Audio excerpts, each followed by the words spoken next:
తెల్లారింది మొదలు ఏం బ్రేక్ఫాస్ట్ చేయాలి, బ్రేక్ఫాస్ట్లోకి ఏం చట్నీ చేయాలి అని చెప్పి రోజు మనం ఆలోచిస్తూ ఉంటాం కదా.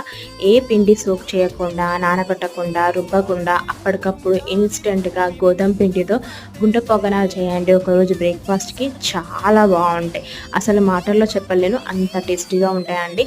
సో సేమ్ లైక్ నాకు ఈ టేస్ట్ అయితే మనము తెలంగాణ స్పెషల్ సర్వపిండి ఉంటుంది, గిన్నె పిండి తపాల చెక్క అంటారు కదా, దానిలాగా అనిపించింది నాకైతే. చాలా టేస్టీగా వచ్చాయి. ఒక హాఫ్ అన్ అవర్ సేపు దీనికి టైం పడుతుంది కుక్ అవ్వడానికి, దాన్ని ప్రాసెస్ చేయడానికి.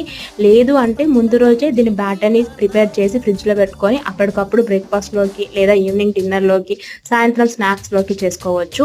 సో ఏ పరంగా చేసినా కూడా చాలా బాగుంటాయి. రొటీన్గా ఇడ్లీ దోశ బ్యాటర్తో చేసుకుంటూ ఉంటాం కదా, ఇలా వెరైటీగా ఒక కప్పు గోధుమ పిండితో ఇంట్లో వాళ్ళకి చేసి పెట్టండి, మంచిగా ఎంజాయ్ చేస్తూ తింటారు. దీనికి సంబంధించి లాంగ్ వీడియో అయితే డైరీలో టైప్ చేస్తున్నాను, ఓపెన్ చేసి చూసేయండి. షార్ట్ నచ్చితే లైక్ అండ్ సబ్స్క్రైబ్.